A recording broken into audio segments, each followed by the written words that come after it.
This is Roman Harper, and you're watching The Jboy Show.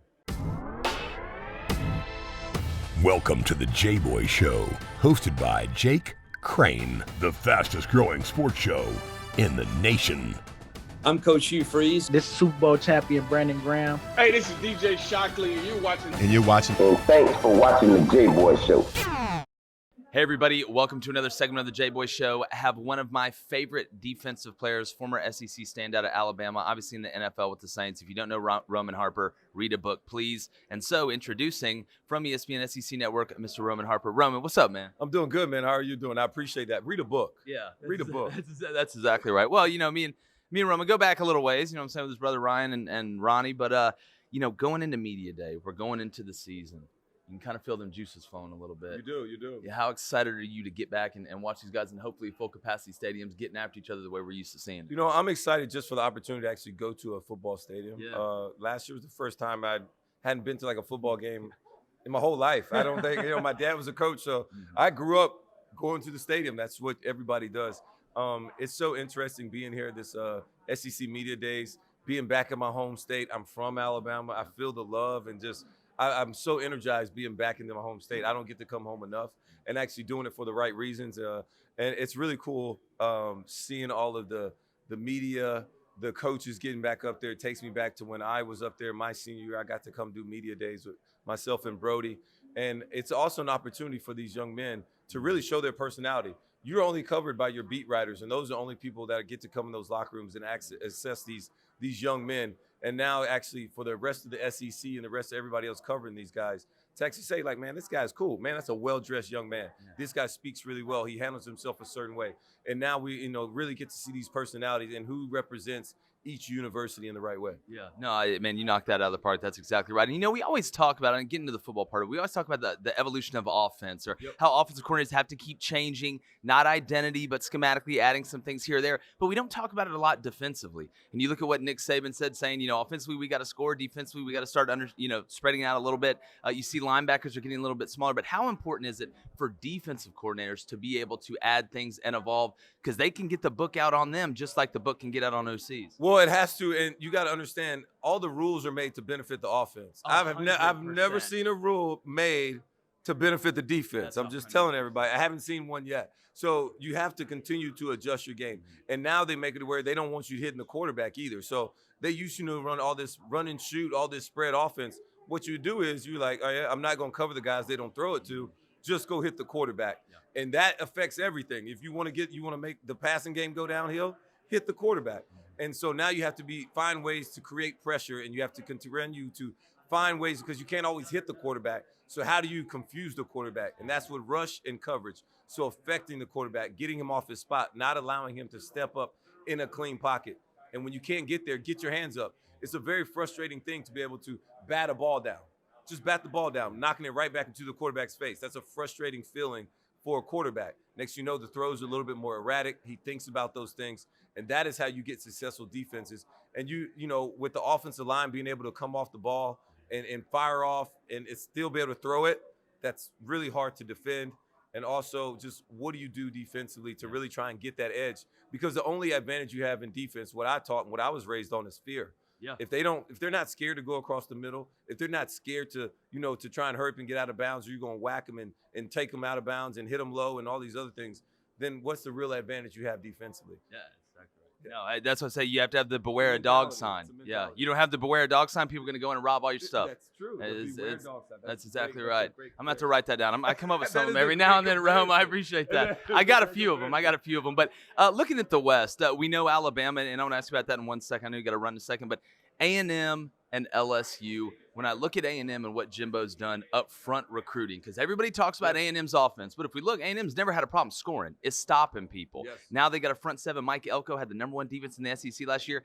Is Jimbo a perfect fit for A&M? Because, man, Roman, from here, it looks good, even for $10 million. It looks great right now. Well, I mean, last year you were still kind of questioning, like, man, when's this investment going to start paying off? And last year was the year. They had the chance to make it to the playoffs, and they will continue to roll into this year. And I don't question their defense. Their defense is going to be lights out. It's something about being on a really good defense. I had it in 2004 when I was with the the Alabama Crimson Tide. We were top 3, we were top 2 or 1 in the nation. The following year, we came back and we were like, man, we're going to be even better. We were more confident. I know exactly where my linebacker is going to fit. I know exactly how my cornerback is going to play this certain route and where I could be and how can I make my own plays. The defense is not changing. The scheme's only going to get better, and the coach is only going to say, hey, we can shoot more live bullets. We can do more. And because you got the guys that can do it, you trust each other from coach to player, player to player. So defensively, they're going to be really good. So it's all about the quarterback position and not turning the football over. They were better last year because Isaiah Spiller in that run game and Kellen Mond stepped up. In the big moments, he played big, and he didn't turn the football over. So you got to protect the football offensively.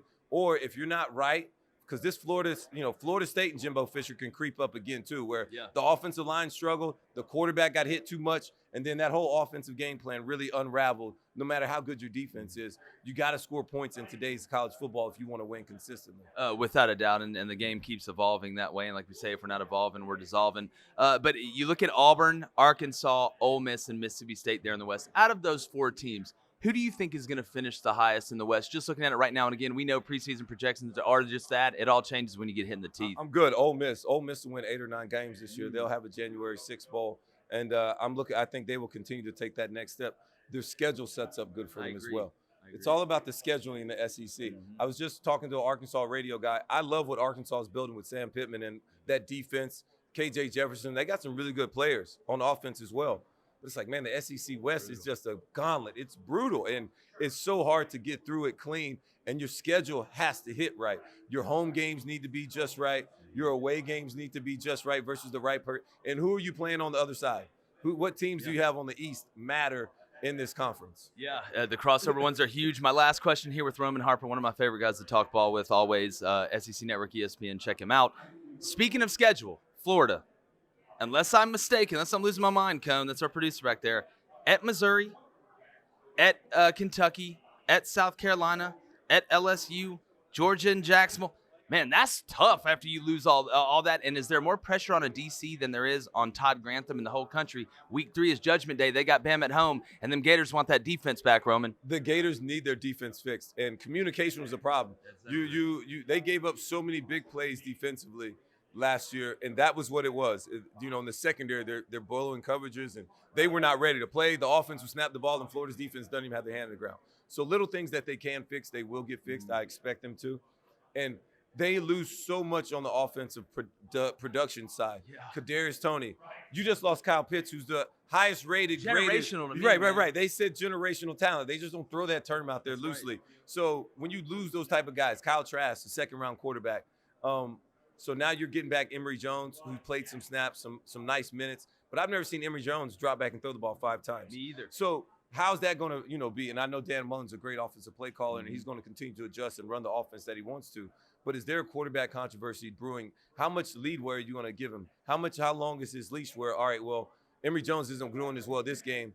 All right, maybe we need to throw in Richardson. Yeah. Or when does that happen? I don't know. I'm not trying to create controversy if there is none. But I think it's some questions that will have to be answered by the Florida Gators this year, and that they need to step up. Their offensive line is not as dominant as maybe they could be. So, and defensively, they're good up front.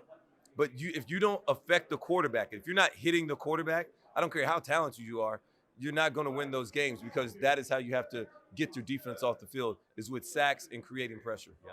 Well, if this interview came across the middle, Roman Harper did what he did best and just took its head off. Probably got a targeting flag, but that's all right, man. Targeting is the worst rule in college football. Exactly I've never seen any sport where you flag and you punish the amateur athlete more than you do the professional athlete for doing the same thing. That's a great point. They should be a thing that we should look at, whether it's a flagrant 1, flagrant 2, 2-strike rule, something. But you got to stop just throwing kids out. Yeah. And we're not actually we're leaving out the teaching moment. It should be teaching moments involved with every flag that you throw. And if you can't correct the mistake, then is it really a mistake? Yeah, targeting should be for archery and skee ball. Remember that. Somebody write that down. Thank you guys for joining us. Got Roman Harper here. Go check him out. Where can they find you on social media real quick?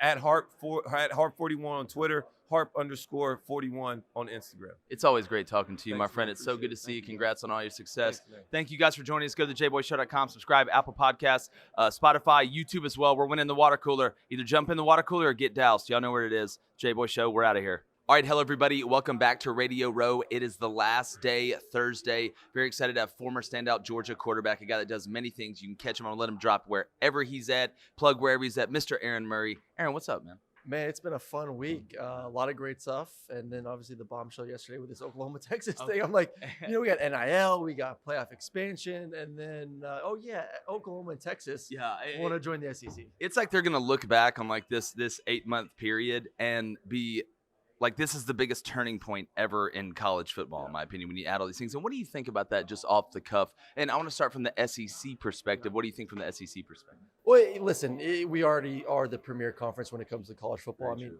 Honestly, everything. Baseball, golf, football, basketball is moving in the right direction right now. I had a great year SEC basketball, softball, gymnastics. So, if I'm another team from another conference, why wouldn't you want to join the SEC first off? But for the SEC, it's awesome to add two teams like that. Oklahoma's been rolling, especially football. Texas, when you think of brands in college football, Texas to me is one of the top 5 brands. I know they haven't won a championship in a long time, since Vince was there in the early 2000s. They're still a gigantic brand when it comes to college football. So if you got 2 teams like that into the mix, why not? Yeah. Why not? Revenue too goes right through the roof. And then you also worry about if they want to leave the Big 12, you don't want them going somewhere else. Like you don't want Texas and Oklahoma going to the Big 10. Then you got Michigan, Ohio State, Wisconsin, Nebraska, Michigan State, probably missing a few other big ones, and then Oklahoma and Texas. Then all of a sudden you look at the Big 10 like, oh my goodness, that's a football juggernaut even more now. So I think a lot goes into it. I'm interested to see how this thing goes. And the one thing, Sankey didn't say no yesterday. He didn't. No one said no. That's for sure. So it was a bombshell, though. I would, to me, if I'm A&M, I'm a little bit worried, because when it comes to recruiting, the big states, obviously Florida, Texas, California, Georgia, those have the most talent for recruits. And if I'm A&M, I'm selling, hey, come play. You can stay in Texas. You play in the SEC. Look how many dudes get sent to the NFL from the SEC. Yeah. How many guys were drafted in the first round for the Big 12 this year? None. Zero.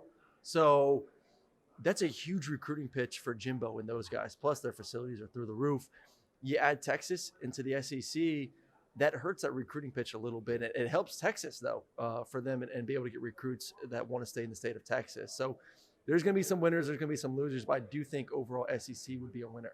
Yeah, and you think about it, there's so many different caveats. We can go so many different ways with this. Look at Longhorn Network, what happens there. But then if you get Texas and Oklahoma, and we can play the hypothetical game, come to the SEC, do you move Auburn and Alabama to the east? Because I'm not Christopher Columbus, Aaron, but when I look at a map, I look at Missouri, I don't understand how they're in the east. Again, like I said, without GPS, I cannot get to work in Atlanta in the mornings. But it would just make so much sense for Auburn and Alabama to go to the east, though Texas and Oklahoma in the west. And then you have Texas and Texas A&M every year. And goodness gracious, the SEC. Are we going to – here, let me ask this. Are we going to super conferences? Well, first off, I would just blow up East and West. I'm so with you on that. I mean, I've said – with the way the scheduling was done, I never got to play Alabama in the regular season. I never got to go to Baton Rouge. I never got to go, obviously, to Tuscaloosa. So, there's so many teams that I wish I could have played in the SEC that I didn't get a chance because of the way the schedule's done. Blow it up. Keep your rivalries. So Georgia would play Auburn and Georgia would play Florida. Keep that alive, maybe a third team. But then rotate 6 or 7 teams after that.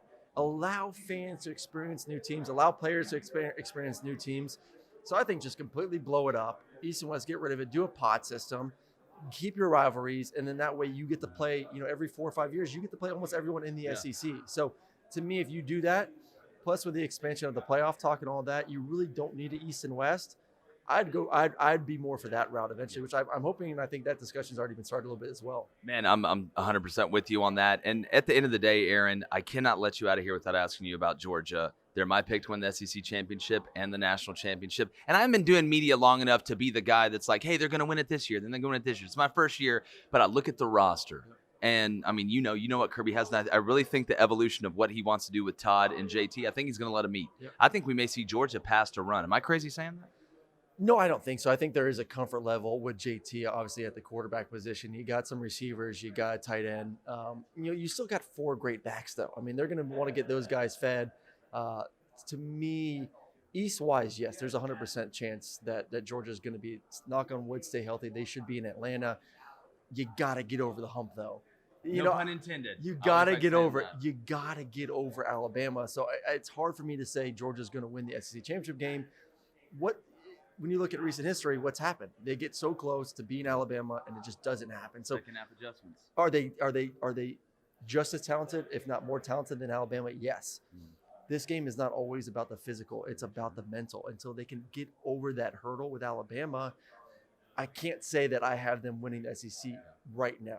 But like I said, if you look at the roster, they are a better roster. You got to get over that hump, though. Yeah. Well, like the great prophet Marshawn Lynch said, take care of your mental and your chicken. Aaron, tell everybody where they can find your stuff. It's fantastic, man, and where they can find you on social media. So Aaron Murray 11 on all social media accounts. Work for SiriusXM SEC channel, so you can catch me in the afternoon. CBS, I got a full slate of games this year for them. And then the Punt and Pass podcast with my boy Drew Butler. We do it a couple times a week. So staying busy, having some fun. Yeah, we just had Drew over at the studio for a show, man. Drew E.B. punting that thing. Dude's got a cannon for a leg. Dude's got a cannon for an arm. Aaron, thanks, my friend. For a golf club, too. Oh, wow. Why are specialists so good at golf? Y'all, too, you're a quarterback, though. Y'all are good at golf, too. I do, but Drew's played since he was like, okay, I got 3 years old. He grew up at TPC. So he's yeah. I just started playing like 3 years ago, so I'm the getting ringer. there. He's the ringer. He is the ringer. Drew's like a scratch. That's awesome. Well, Aaron, I appreciate it, brother. Make sure you guys go to the jboyshow.com, Apple Podcasts, Spotify, YouTube as well. We're going to have a lot more content for you. I appreciate you guys. Let's win the water cooler. It's Thursday. We're wrapping it up, but we're not slowing down. Hello, everybody. Welcome to another segment of the Jboy Show. We are on Radio Row here at SEC Media Days. We have former Alabama standout quarterback. You can catch also McElroy and Kublik in the morning. It's blowing up. Unbelievable. Love the show. Greg, I appreciate you joining us, buddy. Man. Appreciate you having me. Thanks a lot. Yeah, well, obviously, I want to start with quarterback play. Shocker there. We're looking, and I've said this to multiple guests we've had on here. Can you remember another time in the league where so many of the lately elite teams are replacing a quarterback? I mean, you look at Florida, you look at A&M, you look at Bama, you go down the list. It's been a while since we've seen this amount of the top teams replacing quarterbacks. How do you think that will affect the league as we go, toward the end here? Well, I mean, a lot of people are looking at the pecking order of the quarterbacks. You always get asked to rank them this time of year, right? Number one, I think most people would have Matt Corral. A lot of people would have number two being JT Daniels. Guy started 4 games. Yeah, that's true. I mean, it's a great point. It's like we're working on pretty limited amount of snaps and reps for a lot of these guys, and it can go in a few different directions. Like, and we've said it before. It's not like there isn't talent at the position. Everyone's in a quarterback competition or someone that's stepping into a starting role. Emory Jones, for instance, Bryce Young, for instance. Those guys have a lot of talent. They've been highly recruited, and they've been groomed for this opportunity. But I do think until you're actually out there and you're getting hit and you're having to respond in the face of adversity, it's hard sometimes to know exactly what you have. Like, you can do the best you can trying to create that reality in practice or in a scrimmage setting, but until it's an actual Saturday where the points count, you don't really know what you have. So I think Jeremy Johnson's the cautionary tale, right, from Auburn a few years ago. Guy looked like God's gift to football and one half of football against Arkansas. He came into the year with high expectations. Well, when it actually became his job, he didn't play very well. He didn't handle the pressure of the position very well. So you don't really know what you have until you're out there, but I still feel very confident in the talent that's actually going to be out there under center this year. Yeah, it's a great point. When the lights are really shining, you see who really shines. And, one thing, too, looking at, Bo Nix and the Auburn situation with the new offense with Mike Bobo, we saw them going under center, a little more pro style. And going from the gun, your whole career like Bo Nix to under center. And Greg, you played the position. I didn't, correct me if I'm wrong, but everybody talks about the center, exchange with the quarterback. You got to work that out in pre-practice. To me, isn't it the eyes and the drop that you got to get used to and actually getting used to taking that drop? Yeah, I mean, I actually preferred under center. Yeah. Just because when you're catching a shotgun snap, you just think about it. Anyone's tossing you a ball, where are your eyes? On the ball. Exactly. Like they're, well, at least they should be. Bang, bang. Right. Yeah. I mean, we learned that in T-ball as a kid. Like, keep your eye on the ball, right? So I think that being under center, your eyes never come up from the defense. So if there's movement late or at the snap, you see it happen. That's true. So I always really enjoyed under center. I thought it made it a lot easier. And with my running back right behind me, we're not dictating at all where we might be going. He could be going to the left. He could be going to the right. He could be blocking left. He could be blocking right. He could be screening left. He could do all this stuff. So I always thought that under center gave you a little bit of an advantage. And that's why I thought pistol, the fact that it went away, was a little surprising as well. It's not really the formation du jour right now. So I think it's a good move.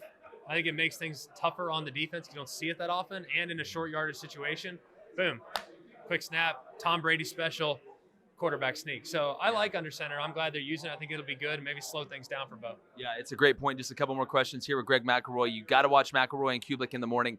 Greg, I want to ask you, what was the hardest coverage for you, and why was it Roll Cloud 3? Roll Cloud 3 is a tough one. It is tough, man. That's tough the one. most common answer ever. Yeah, that's a tough one. Because it looks like two safeties like this, and all of a sudden it's not two safeties. Right. Now, if you get Roll Cloud 3 and I see it, I got a gimme right over here to the left. So it's not the worst coverage, but it's probably the toughest one to diagnose. Yeah, no, that's great stuff. Only going to find that here. Greg McElroy, guy that did it. My last question for you, we play a game that I invented today, actually earlier, called One Caveat. Invented it with Jim Dunaway. So I'm going to give you a question, then I'm going to say one caveat, and then I want to answer if that's okay. Give me your dark horse team in the SEC, not to win the East or the West, but a team to exceed expectations. The one caveat is you can't pick Ole Miss. All right, fair enough. I won't take Ole Miss. I wouldn't have gone in that direction anyways. I'm going to go Kentucky. And I think Kentucky is really good along the offensive line. I think in the front seven defensively, they should be excellent. They've always been pretty solid on the perimeter defensively. But now they have what should be a vastly improved passing attack. They can run the football. And I don't care if it's Gatewood or Levis or Bo Allen, doesn't really matter. Whoever's in there at quarterback is likely going to be a more competent passer than what they had in the years past, as far as just consistency is concerned. So I'm cautiously optimistic about what they could be. And I don't think the East is great. I think Florida's going to be better than people realize. A lot of people think they shouldn't even show up this year. It's like, dude, Florida's still pretty freaking good. Georgia's obviously elite. But I think Kentucky's a dangerous team, depending on when you face them and whether or not you get their best effort. Yeah, I got them finishing second in the East. I think it's going to be a heck of a season. Greg, I really appreciate the time, brother. Congrats on all the success. Tell everybody when they can find the show in the morning if they've been living under a rock lately. Yeah, it's 7 to 10 Central Time. I always say Eastern. 7 to 10 Central on WJOX 94.5 here in Birmingham. But you can also listen on Jocks FM, or you can catch us on podcasts. You can get us anywhere you get your podcast, Spotify, Apple, you name it. So that's true. We'd love to do this again and talk some more coverages, brother. Good luck the rest of the way. Thank you guys for joining us. One of the best in the business. Go to thejboyshow.com. Subscribe, Apple Podcasts, YouTube, Spotify. If you're going to win the water cooler, you got to take a sip first. We'll come see you later. The Jboy Show is produced by David Cohn, Technical Director Dave Hammock, Creative Director David Culbertson, Audio Engineer Feyzan Shareef, Production Assistants Blaine Crain and Kyle Orr, Executive Producers Jake Crain, Vince Thompson, Steve Chamberlain, and David Cohn. Please subscribe to our YouTube channel and visit our website, thejboyshow.com, for updates regarding our newest apparel and merch designs. Win the water cooler with The Jboy Show.